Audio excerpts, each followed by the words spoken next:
Hello everyone, my name is Yulia. Welcome back to my channel. In this video, we'll be talking about keeping track of things to improve your life. Have you ever wondered where your time or money go? Or why couldn't you lose weight when you practically just stopped eating? A good way to find out is to track it.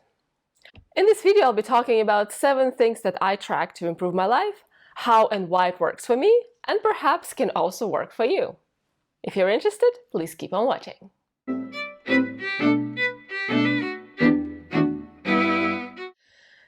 Let's talk about what to track and why. As a popular saying goes, what gets measured gets done. It might be a cliche and may not always be right, but it works for me to make my case here. If you measure something, you will be able to make an informed decision, and hopefully a better decision. And as many things I talk about on this channel, it will help you to get to know yourself better. So when it comes to tracking things, I see 2 categories of things that could be tracked. One of them is anything that you would like to change or improve. For example, you like to eat less sugar, so you can start with tracking how much you currently eat. And the second one is anything you're just curious about, with or without an intention to change it. For example, you can check how much time it takes to complete a certain task. As for me, I love tracking things. I'm just curious about the numbers. I like crossing things off. I like check the check boxes. So I do track a bunch of things in my life. And I must admit that most of them actually work in my favor and they do improve my life.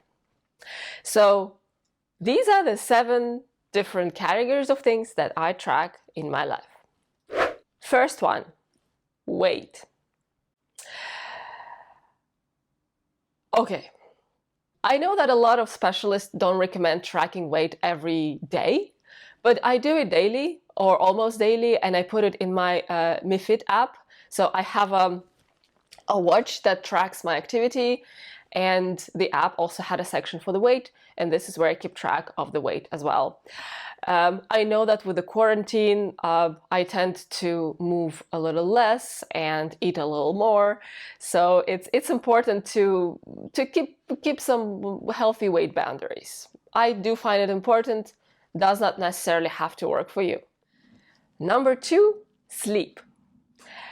This is something that my fitness bracelet also tracks. I don't think that I can make a lot of informed or good decisions based on that. I usually feel in the morning like whether my sleep was good or not, but it's nice to keep track and to look at least the duration of my sleep to maybe make some conclusions over why I get enough sleep or not enough sleep. Number 3, physical activity.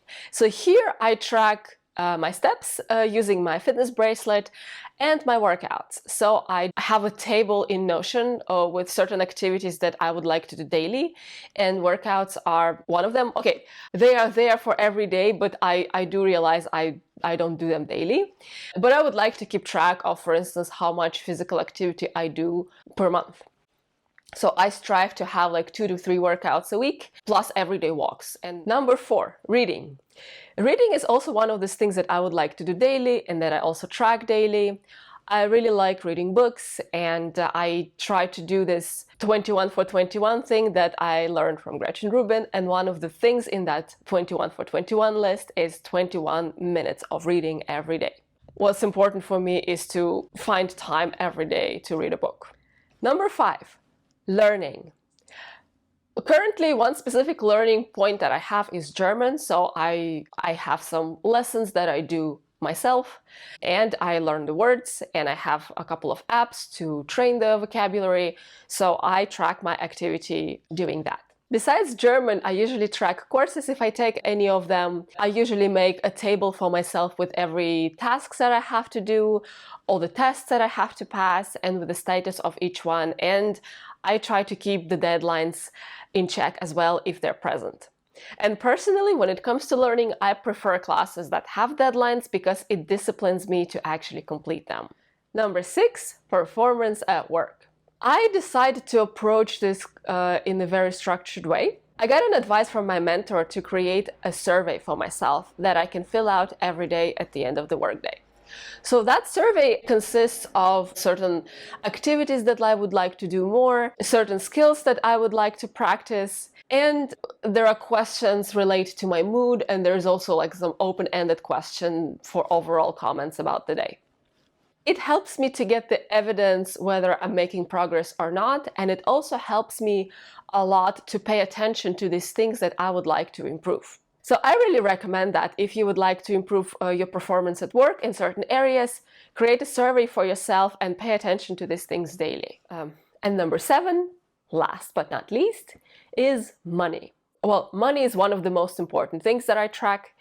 And here I track 2 things, my expenses and my income. When it comes to expenses, I use an app called Home Budget. I created a bunch of categories there and I manually enter every expense that I have. I used to do it daily.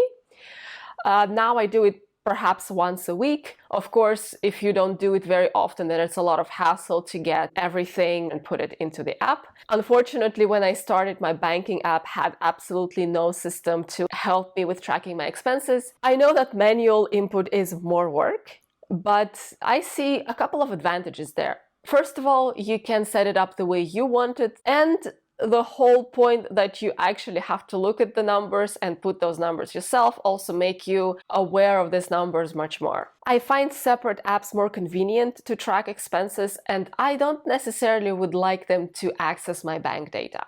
And another reason is that I have a couple of bank accounts. I also have a PayPal account.